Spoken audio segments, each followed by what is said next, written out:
salaamaaleykum mbokk yi ñi seetaan di ñu bàyyi xel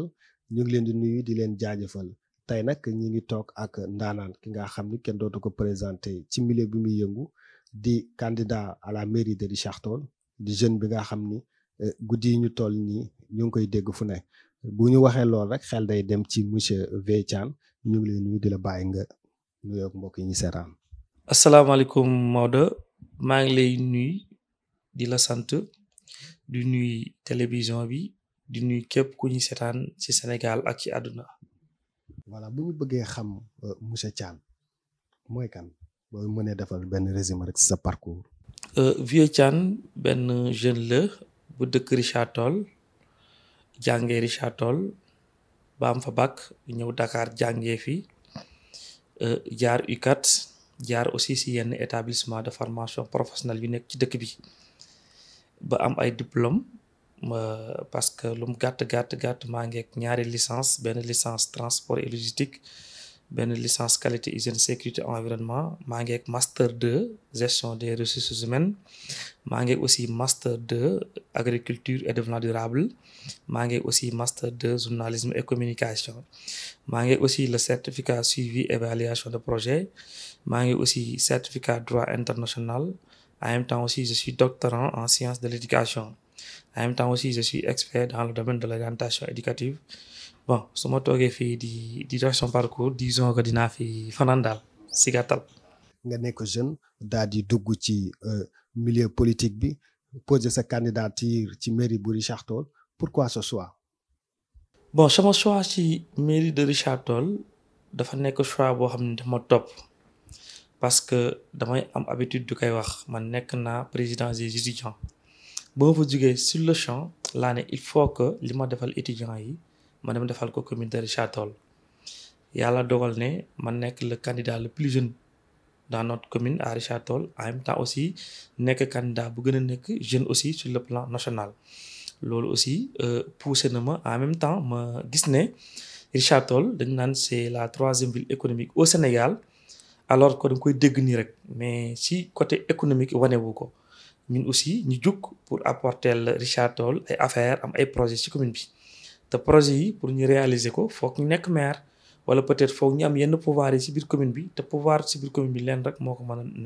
nekk mooy nga nekk le maire loolu moo ñu poussé pour ñu taxaw ne tey dañoo bëgg a nekk maire wu Richard Toll. nga nekk loolu mais parce que ñi ñuy gis yëpp Sénégal ñuy déposé yow yaa si gën nekk jeune wax nga ko léegi est-ce que loolu yaakaaroon ni mën na nekk handicap. non je pense pas parce que xam nga nekk jeune du ne damaa am juróomi at wala ñaari at nekk jeune lu mu gàtt je pense que maa ngi samay 29 ans 28 ans ba maximum 30 ans peut-être bu fa yeggee juste pour wax la léegi àdduna dafa soppeeku bu njëkk ba nit ñi dañ naan xale yi mënuñu def dara loolu aussi motivé wul xale parce que bu ne xale yi mënuñu def dara c'est-à-dire xale du jiit xale du am dara effectivement xale moo war a am dara xale moo war a jiit mag dafa war a toog ci kër ga noppaliku defar yaramam jiital ay doomam ñi dem wuti ñëw indi kon tey jii xale yi war nañu mën a jiite te xale aussi du n'importe quel xale mooy taxaw di jiite man lu mu gàtt ka tey yàlla may na ma expérience boo xam ne nii waxuma la sax commune mais réew mën naa ko jiite ku ma joxoon Sénégal ma jiite ko waxtuma la Richard Toll. nga nekk ci parti bi nga xam ne ñoo ngi ko tuddee bunt bi nga dem daal di def déposition sa liste mais gis nañu depuis lors liste yi ñi nga xam ni ñi ngi doon déposé bëri na coow lool est-ce que cas boobu dal na la ci déposé ndax yaa difficulté yi nga xam ne jànkonteen boobu. bon alhamdulilah parce que yàlla suturaal na ma man maay première personne bu njëkk a déposé liste mandataire am ci département de Dagana 1 deuxièmement aussi maay première personne bu njëkk a déposé liste conseil am ci département de Dagana troisièmement aussi man maay première personne boo xam ne nii man la préfet njëkk a jox récépissé de dépôt buy firndeel ne man maay première candidat ba nii may waxee woon ni ba ñuy valider candidat yi man maay première personne bu gars yi njëkk a valider candidature am kon man awma ci benn difficulté c'est la première fois dans l'histoire may dugg ci élection locale mais comme li ma la wax léegi rek yàlla suturaal na ma ba sama xel mi ma yor mi ngi may jariñ te xel jariñu lenn lu dul xalaat ba ma xamee ne élection dañ koy waajal damaa dem waajal sama bopp ci côté bépp côté professionnalisme dama ci pare côté technique dama ci pare côté communication dama ci pare moo tax tey lépp loo xam ne ni élection yi laajoon na comme dossier dama ko teel a wuti yàlla def ne ma dem bokk benn coalition buntu bi dem def li ma war a def joxe papier yu ma war a joxe aussi caution sama caution bi ma war a joxe foofu noonu ba yàlla def aussi ñu déposé si jàmm ak salaam tey jii nii ma bokk tey ci candidat yu njëkk validé ci le plan national même yàlla def aussi ma nekk le plus jeune candidat dans tout le pays di si sant yàlla bu baax a baax. voilà léegi nag bu ñu ñëwee ci Richard Toll gis nañu Richard Toll ville économique la Richard Toll nekk ci au nord du Sénégal fu ne ñu koy dégg fu ne ci àdduna bi bu ñu xoolee maire bi fi nekk boobaak léegi di docteur Amadou Mame Diop ban bilan rek nga ko mën defal ci mandat 7 ans yi nga xam jot na ko fi def. bon pour dire la vérité man du ma mën a dugg ci bilan Mame Diop maire sortant parce que lu tax du ma ci dugg mooy su ma ci duggee danaa wax loo xam ne ni waruma ko wax wala ma def loo xam ne ni waruma ko def mais lépp lu ma mën a xamal Richard Toll waaye mooy lan mooy que man personnellement monsieur Thiane damaa am programme bu extraordinaire bu mu fas yéene présenté waa Richard Toll fas yéene aussi def lu kenn deful ci Richard Toll lépp loo xam ne nii tey ñi fi nekkoon def nañ ko man dama ñëw pour def plus ak def li gën. waaw mais nag Richard Toll am na ay jafe-jafe ñi nga xam ni askan bi ñoo ngi koy dund. mais ci loolu war nga ñu soo wax tuuti ndax. boo nee doo wax ci bilan bi mën nga joxe sax benn note mais aussi nga énumérer nu quelques jafe-jafe xam nga côté boobu d'accord naa nga wax ma ne Richard Toll jafe-jafe yi ma wax la mais quant à bilan benn candidat mënuma def bilan parce que bilan candidat bi en personne moo war a ñëw dem ci commune bi def bilan pour nit ñi mën ko comprendre parce que man nekkuma place su candidat bi parce que ñoom ni ñuy doxalee ak liñ gëm man ñaanuma yàlla gëm loolu ñaanuma yàlla doxalee noonu dañoo am seen démarche bopp man ma am sama démarche bopp mais lenn xam naa ko mooy ci côté Richard Toll côté économique am na lu bëri lu doxul côté vie cadre de vie am na lu bëri lu doxul Richard Toll am na problème stade Richard Toll am na problème terrain de basketball Richard Toll am na problème espace boo xam ne moom la jeunesse bi di divertiro Richard Toll aussi am na problème boo xam ne nii mi ngi koy dundee ak entreprise privée yi fa nekk yi di la ñuy xañ jàmm su ma nee xañ jàmm c'est-à-dire ñi ngi dund pollution bu métti boo xam ne nii entreprise yi fa nekk ñoo leen ko teg Richard Toll aussi am na yeneen yoo xam ne nii tey waroon na ko avancer ci côté santé suñ poste de santé yi am na ay poste de santé mais poste de santé yi manqué na équipement jeunesse bi aussi étudiants yi am nañ ay problème emploi am na fa am na problème yu bëri yoo xam ne problème ndox am na fa problème électricité am na fa maanaam am na problème yoo xam ne buñ toogee di koy cité fii nii mën nañ fi toog fii ak ñaari fan di cité. mais est-ce que nag monsieur Thiane ndax mënoo ñëw nga ni candidat nga fekk maire bi sortant bi mi ngi foofu nga ni bilan am d'accord bëri na ay jafe-jafe mais tamit am na fa lu baax li nga xam ne jot na ko fa def mais nag nga ni bilan am doo ci wax ba léegi dama la laaj léegi beneen question sax ci loolu mooy boo ko doon notel sur 10 ban note nga koy jox. peut-être man mën naa ko notel peut-être 2 sur 10 wala waa 2 sur 10 wala 1,50 sur 10. peut-être foofu mën naa noter moom du problème parce que noter choix la rek mën naa noter def ko 1,50 sur 10 wala au maximum 2 sur 10 parce que peut-être comme li ma la waxee rek xam nga dañoo nekk jamono joo xam ne nii politique bi may woote man mooy politique bu éviter violence que ce soit muy violence morale wala muy violence verbale man du ma ñàkk ànd ak nit rek di koy wax lu bon wala di koy wax lu ñaaw man du ma def du ma genre nit boobu. parce que boo gisee Richard Toll ñu bëri dañoo ànd ak man ñu bëri dañoo ànd ak man parce que am tañu ànd ak man parce que dañ ne booy bi dafa yaru ñi ne booy bi de ba muy dalee politique ba léegi indul violence man du ma indi violence morale du ma indi violence verbale du ma ci indi benn bi amul tax parce que damay xalaat ëllëg su ma nee ba nekk maire Richard Toll bëgguma nit ñi ñëw di may sonal di may teg métit di may jaxase askan wi ki fi nekk yàlla def na ko ba heure bii nii maanaam jeex na am na ay concurrents yu am doole nag amul n'importe quel concurrent léegi moom na fexe convaincre population bi su loolu la ko peut-être foofu noonu population mooy juger ko sa bilan mais man côté bilan bu ma mën a juger ak programme bu ma mën a juger mooy sama boss ak aussi li ma mën a xam mooy difficulté yoo xam ne ni Richard Toll ñu ngi koy dundee. voilà léegi programme boobu sax nga tudd léegi dañuy ñëw rek daal di dugg ci sa programme dañ koy jël nag pàcc par pàcc ci domaine bu nekk léegi bu ñu ñëwee ci dans le cadre de l'éducation à Richard Toll gis nañu foofu am na ay jafe-jafe am yoo xam ne ay amélioration yoo xam ne certes am na fa mais ñu ngi ci dund lu bëri lan nga planifier ci sa programme pour élèves yeeg étudiants en général seen. bon côté éducation dama ci sawar wax tout le temps vous savez pourquoi parce que man déjà sama domaine la man je suis expert dans le domaine de l'éducation et ça fait presque des années may liggéey ci côté éducation Richard Toll lu jëm ci wàllum éducation dafa sooxe lool boo xoolee Richard Toll point bu bokk na si point yu gën a métti Richard Toll am nañu problème collège am nañu problème lycée am nañu problème ay cases des tout petits am nañu problème ay école élémentaire étudiants yi aussi dañuy dundee baaxul étudiants yi si ay difficulté la ñu dund problème emploi am na fa te ñun suñu biir programme dañoo fas yéene installer mettre en place ak ay lycée mettre en place ay collèges en étage moderne mettre en place des immeubles yoo xam ne nii ay étudiants dañ fay dëkk au lieu que ñuy louer di louer mais au contraire ñuy jéem a xool nu ñu jëndee immeuble étudiants yi côté emploi aussi dañoo prévoir benn système benn plan bu naan tekki fii c'est-à-dire dañuy mettre en place benn 2000 emplois 2000 emplois boo xam ne nii 300 personnes yi mairie bi moo koy jël en charge yeneen 1700 yi mairie bi mooy créer ay structures yoo xam ne nii mooy jur 1700 employés yi kon côté éducation côté boobu yàlla def na ne suñu programme daal yaatal nañ ci bu baax a baax daal. mais nag lycée de Richard Toll kaam parce que ñi ngi jànkoonteeg ay jafe-jafe yu métti manque salle de classe ak effectif yi nga xam ni yokku na récemment sax gis nañu am na mouvement bu juddu Richard Toll notre priorité ba di def ay collecte de fonds pour yokk salle de classe yooyu recevoir nga leen waxtaan nga ak ñoom li kaawu lycée bi. bon recevoir naa leen honnêtement pour dire la vérité maa ngi la ñuy saluer de passage ñoom Barham Sanga ba ñu ñëwee sama kër xam nga la laa njëkk a wax dama leen franchement man kontaanuma ba ma leen kontaanuma si sur le champ dañoo yaakaar ne ñoom laay waxal man leen kontaanuma si suñuy autorité suñu njiit liggéeyul lu ñu war a liggéey bu ñu demee ba ay jeunes étudiants yor pot nekk ci dëkk bi di ket pour tabax ñaari salle ci biir lycée c'est-à-dire kon suñu njiit yi doxaluñ c'est-à-dire foofu lajj ba mairie bi la échec bu mairie de Richard Toll la ba ñu ñëwee man leen nag maa ngi joxe sama participation mais li may def nii defuma ko ngir politique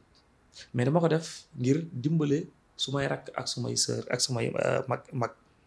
defuma ko ngir ngistal mais dama koy def aussi te yàlla tax ma ne leen man de su ma nekkoon maire ñaanuma yàlla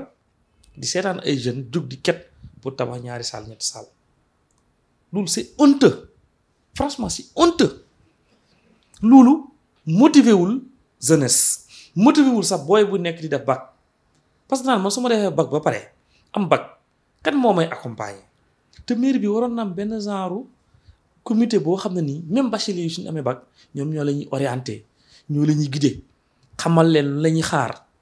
fii à Dakar am na mairie yu koy def am na mairie yoo xam ne nii bu bac jeexee dañuy organiser orientation campusenne mais toujours à Richard Toll jeunesse bi ñoo koy def te lu gën a pire mooy dañuy bind ay lettres demande d'aide gars yi du leen faal du leen ignorer le maire en personne kese waroon na mën a jël même bu dara sax waroon na wane bon benn exemple jël benn somme génn ko ci poosam joxe pour ñu tabaxal 4 lycées parce que 4 salles baaxul kii bëriwul 4 salles bëriwul. ba lan nga jàpp ni mooy solution bi nga xam ne bu définitive la wala nga xam ne dañu dana gën a. non solution bu définitive lenn kese la mooy point la mairie na jël na tabax kut ko kut ñaar 4 salles yi man su ma nekkoon maire Richard Toll le 23 janvier 2022 incha allah su ma nekkoon maire Richard Toll 18h man personnellement man si sama bopp du ma xaar sax xaalis si maire bi mais sama jëm bopp man dinaa jël en charge continuer 4 salles yooyu noonu sama xaalis bopp waaw man Thiam. mais 4 salles de classe rek doyul ndax gis nañu si kanam tuuti nouveau sem yeeg yooyu yëpp fa la ñuy verser est-ce que doyul pour ñu tabax beneen lycée foofu. loo xam nga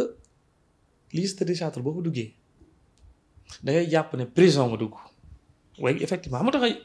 tax jàpp ne prison ngay dugg su may saytaan yenn film yoo xam ne nii film yu affaire de prison dañuy jël benn genre àll ñi dem ba ci digg ba ñu door fa ay affaire door fa plan yi lycée de Richard Toll ñu ngi bàyyi espace bu yaatu si jël quelques bâtiments tabax ko à côté mais espace bu yaatu boobu yëpp mën nañ ko exploiter autrement xam nañ ko exploiter maanaam ñu woo ay ingénieur woo ay technicien ñi def diagnostic plan bi tabax li ñu war a tabax mais lu gën a grave lu gën a métti lu gën a doy waar mooy franchement pour dire la vérité mairie Richard Toll seen liggéey daal des na franchement des na. voilà léegi bu ñu jógee ci éducation bi dañuy dem ci santé bi Richard Toll moom ville la bi nga xam ni ville Carrefour la ku nekk fay daje sur le plan sanitaire lan nga prévoir foofu. bon sur le plan sanitaire yàlla def na ne Richard Toll am na ay postes am na aussi hôpital mais ban defee diagnostic bi dugg ci hôpitaux yi dugg ci district yi dañoo gis ne y'a problème am na ay manque de plateau technique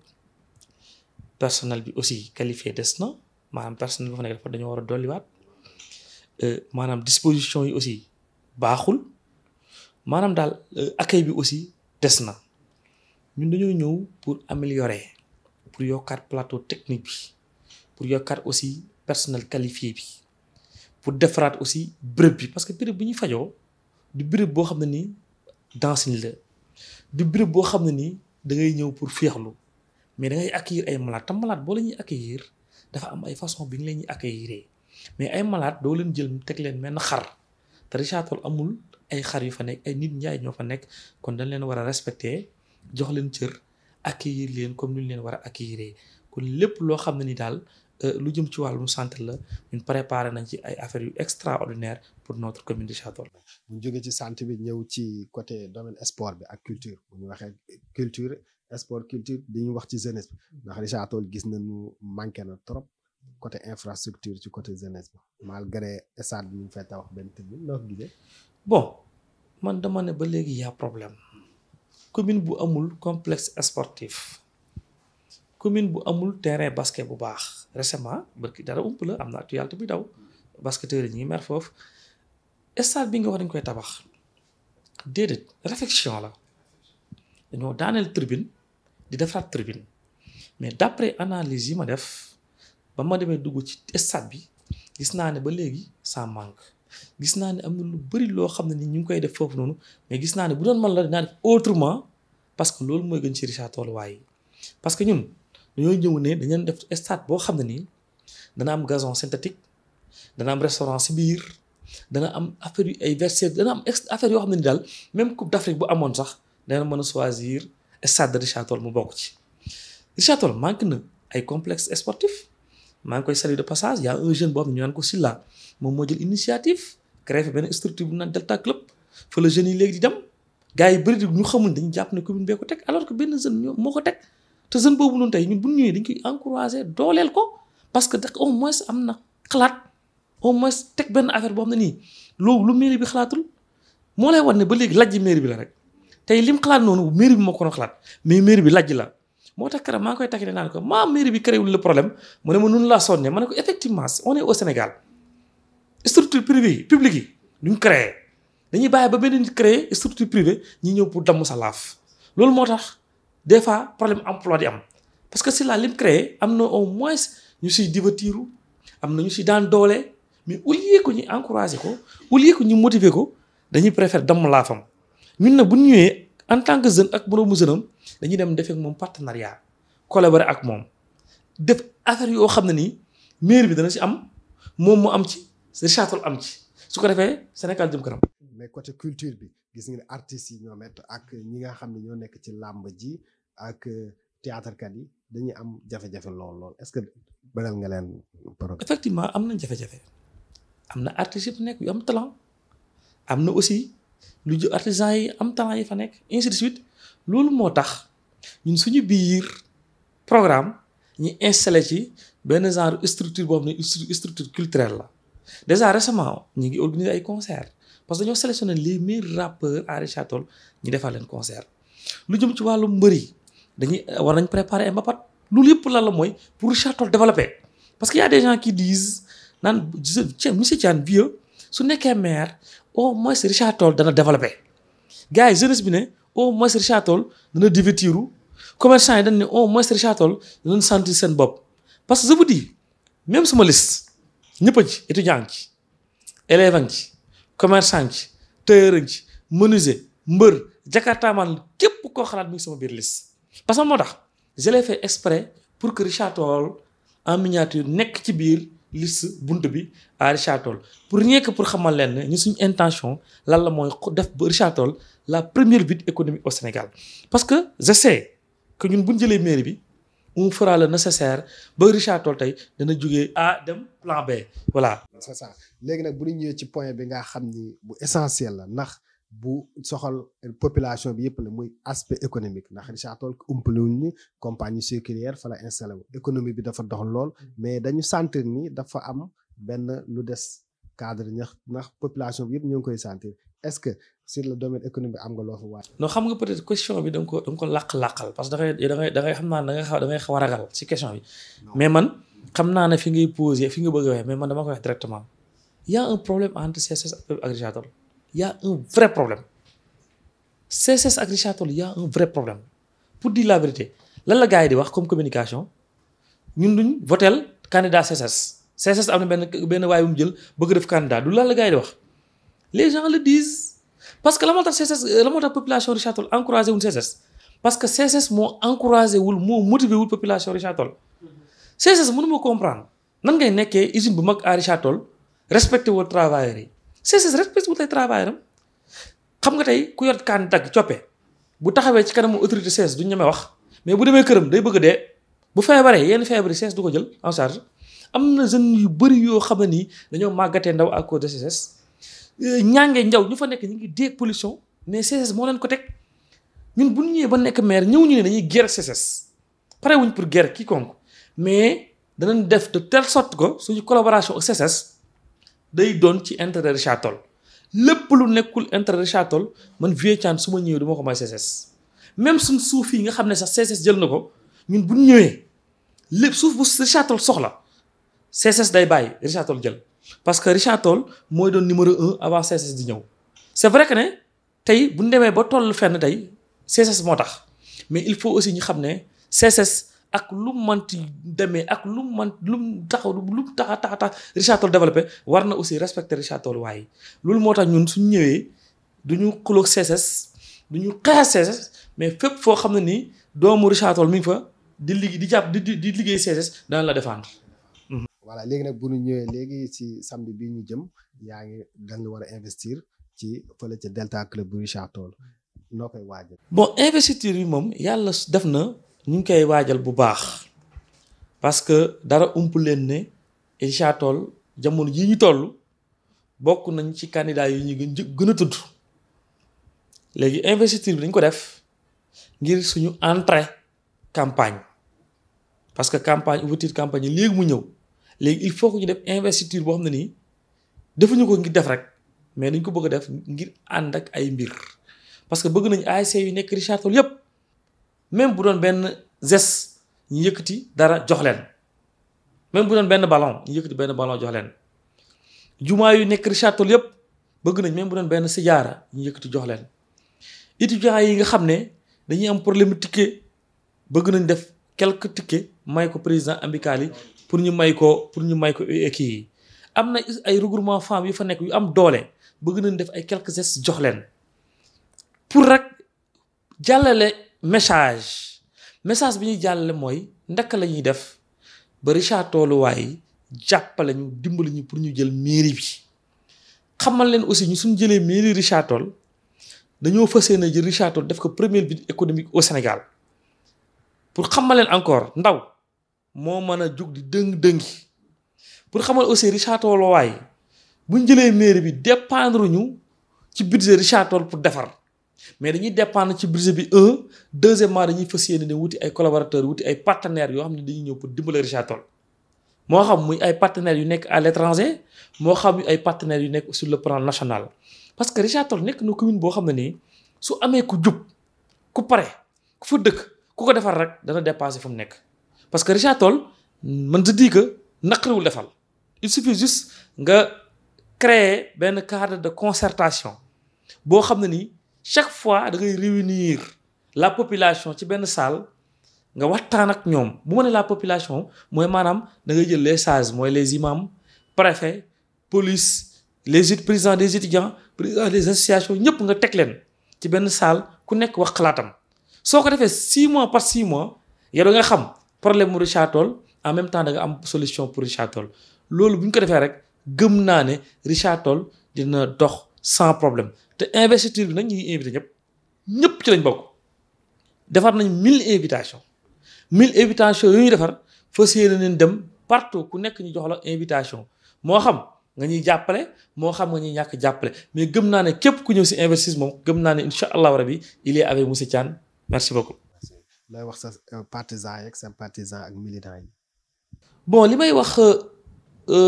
sama sympathisants yi surtout ak samay éléments ñuy liggéey ak man mooy nañu gën a jàpp nañu gën a liggéey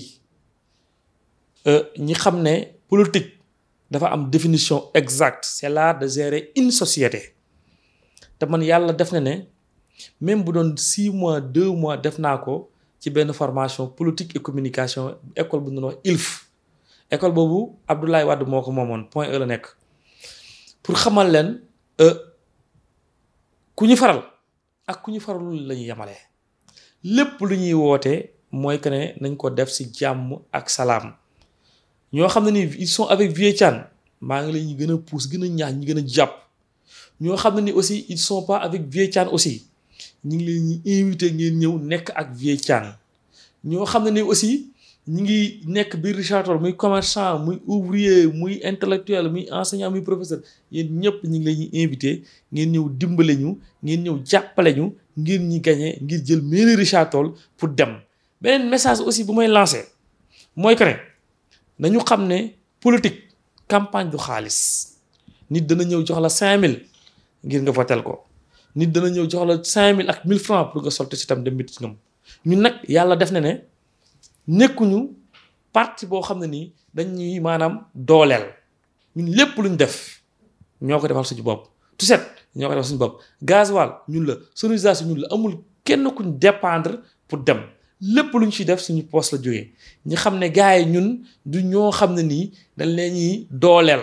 dañ leen ñuy jox budget de campagne ñun kenn joxuñu budget de campagne moo tax képp kuy ñëw di ànd ak ñun nga comprendre ñu nga ñëw ànd ak ñun liggéey ñi gañandoo fas yéene encore dem liggéeyal Richard Toll. voilà sa mot de la fin rek ndax waxtu bi dab nañu. sama mot de la fin dama la ñuy remercier di la ñuy gërëm di gërëm bu baax a baax télé yi nga xam ne ñoo fi nekk di gërëm aussi Sénégal di gërëm aussi waa Union citoyenne bunt bi bu Richard Toll ak sur le plan national di gërëm aussi ak di sant ak di remercier candidats yi nga xam ne ñoom ñoo nekk aussi sama ginnaaw. quand je dis ñu ne sama ginnaaw c'est-à-dire mooy yeneen candidat yi di leen wax nañu woote jàmm ak salaam ñi dem ci élection ci jàmm ak salaam que le meilleur gagne di wax ne Richard Toll ñu ñëpp ñoo ko bokk te di ñaan yàlla def fa jàmm def fa salaam def fa xéwal parce que Richard Toll bu amee xéwal man dinaa am xéwal ñi fa dëkk dinañ am xéwal kon loolu la ñuy ñaan yàlla parce que ñun élection yi élection locale kese la te bu jàllee bëgg nañ dem élection député élection député bu jeexee sax ñun sax bëgg nañ dem ma ne la élection présidentielle Maodo xam nga lu tax lii rek moo tax ma bëgg nekk président Sénégal gis nga université Cheikh Anta Diop Dakar ñaata étudiants ñoo fa nekk plus de 80 000 étudiants ñii ñi ngi def droit ñii ñi ngi def anglais ñii ñi ngi def lettre grève bu ne de am mosoo dégg étudiant taxaw ci télé ne damaa bëgg nekk président parce que complexe nañ ko mosoo sax gis étudiant bu taxaw raabaa nga étudiant bu taxaw ci télé damaa bëgg nekk avocat wala ministre xam la ko waral complexe la mais man Vieux Thiane man maay taxaw ne man damaa bëgg nekk président Sénégal ëllëg bu doon sama sago Macky Sall sax bu wàccee ma jël président Sénégal parce que loolu laa gëm loolu laay prôné ba ma nekkee président Fosco 2009 Richard Toll dama ne dama bëgg nekk président Fosco collège dem lycée nekk président Fosco jóge dem nekk étudiant nekk président des étudiants jóge président des étudiants bëgg nekk maire Richard Toll te yàlla na ko yàlla def noonu laa bëggee nekkee député pour défendre Richard Toll mais défendre aussi sénégalais yi te su ma demee bay nekk président nekk candidat ci Sénégal su may siiw yàlla naa siiw ci yar ak teggin yàlla naa siiw ci loo xam ne nii du doon violence parce que Sénégal ñoo tàmm ak bëgg koo xam ne nii saaga lay bëgg violence ak problème mais lu jëm ci wàllum éducation lu jëm ci wàllum culture lu jëm ci wàllum yar ak teggin rarement nga gis nit su siiw ko ci Sénégal parce que nit ñi ñoo gëm buzz te buzz warul doon tout le temps musique warul doon tout le temps violence mais imaginez nit koo xam ne nii man ba ma nekkee étudiant ba léegi chaque année ma dimbale étudiant man ñaata étudiant ñoo fi am bourse à cause de moi ñaata étudiant ñoo génn réew mi dem beneen réew à cause de moi ñaata étudiant ñoo fi jàng ba pare ba am seen diplôme bay xëy à cause de moi et pourtant mosoo dégg télé taxaw wax ko mosoo dégg tey man benn nit woo ma tey Sénégal ngay gis ministre wala député ñi jàpp ne yàlla lañ wala ay yonente te député ministre président duñ yàlla duñ yonent duñ buur boo nekkee ministre da nga war a wàcc sa bopp man tey su ma nekkoon président parce que Serigne Touba Mbacké nga gis président bu garaaw damay wàcc ci terrain bi di dem ci étudiants yi di dem ci même bu mënd amee bu doyee bay taa damay dem nga ci parce que man bëgguma maanaam tricher mais léegi nga gis ministre yoo xam ne nii dañuy jàpp ne ñoom bu nekkee ministre waruñu communiquer askan wi waruñu wax askan wi et pourtant ñun li ministre de liggéey tey ci Sénégal Maodo man maa ngi def plus ministre li ñuy liggéey nii xaalis bi ñuy def yëpp xaalis gouvernement la ministre yi des fois nga gis benn ministre jëm jël xaalis maye ko fenn du xaalisam mais am na ñoo xam ne ni sama genre gi tey su ma jëloon fukki dërëm maye ko ci biti sama alal la man Macky Sall falu ma beneen ministre falu ma Abdoulaye falu ma kenn falu ma man yàlla moo ma fal te yàlla fal gi ma fal googu noonu dama jàpp ne temps la rek parce que mën naa xëy sa faatu mais Sénégal mooy pays boo xam ne nit ñi au lieu que ñi am conscience tranquille di xalaat di jàppale nit ci lu dëggu mais dañuy préféré jàppale ko am buzz tey su ma fi ma taxaw nii micro bi ma tee nii su ma fi saagoon léegi président wala ma saag fi am ministre léegi fi ma toog nii même pas 5 minutes benn dig ñëw ma siiw si lan ci yaradiku ci lu bon mais du ma ko def man dama bëgg nit suy wax nga xam li ngay wax politique lañ nekk man sama politique non violence la man maa ngi gërëm ñëpp nag di sant ñëpp ay autorités yu mag a ñoo ma xam ci dëkk bi ñi may seetaan xam nañu amul autorité bu ma xamul ci dëkk bi xam nañ li may wax mais amul kenn ku may toog dem ci yow di lay ñaan 100 francs parce que amul ku ma yaakaar ci yow 100 francs parce que bëgg naa ëllëg lépp lu may lekk mu leew ma parce que man dama nekk nit boo xam ne ni tey gëm-gëm engagement détermination laay demee te yàlla xam na ne bëgg naa jeunesse Sénégal yépp képp ku nekk Sénégal di jeune nga ñëw ñu àndandoo ñu liggéeyandoo moo da maa ngi base de données boo xam ne ni am na plus de 100 000 jeunes nom prénom numéro de téléphone xam nga fa laa ko amee parce que ñooñu ñëpp dañoo bëgg def formation professionnelle yaakaar ci man pour mu orienter leen may leen bourse de formation professionnelle c'est-à-dire kon jeunesse su Sénégal dama ko téye teg ci waxatuma la jeunesse Richard Toll de mais jeunesse su Sénégal daj amul kàcc fu la ne pays boo foo dugg ci région boo dugg Sénégal man am naa fa contact. dama ne la may naa 1000 bourses pour jeunesse su Richard Toll te bu jeexee damay dolliwaat parce que Richard Toll bëri na ay étudiants yu fa nekk ay intellectuels lañ dañoo war jàng am métier am expérience ngir ëllëg ñu mën a dimbale seeni waajur te man loolu laa gëm man lépp lu dul jàng gëw ma ko man jàng laa bëgg jàng laa xam moo tax des fois dañ may takki ne sa naan ma dañ la waroon jox ministre de l'éducation wala man leen man soxlawuma ay ministre ak yooyu xam tax man soxla xamal laa soxla man dama soxla loo xam ne nii damay mën a dimbale Sénégal gi yépp dimbale askan yépp man dimbale yàlla rek laa gëm Macky Sall xaw ma mi ngi may Macky Sall dana seetaan vidéo bi Macky Sall xaw ma Abdoulaye Wade xaw ma kenn xaw ma ci ñoom xamal lañ ma xam bu ñu ma xamee ci internet lañ ma xam li ñuy dégg ma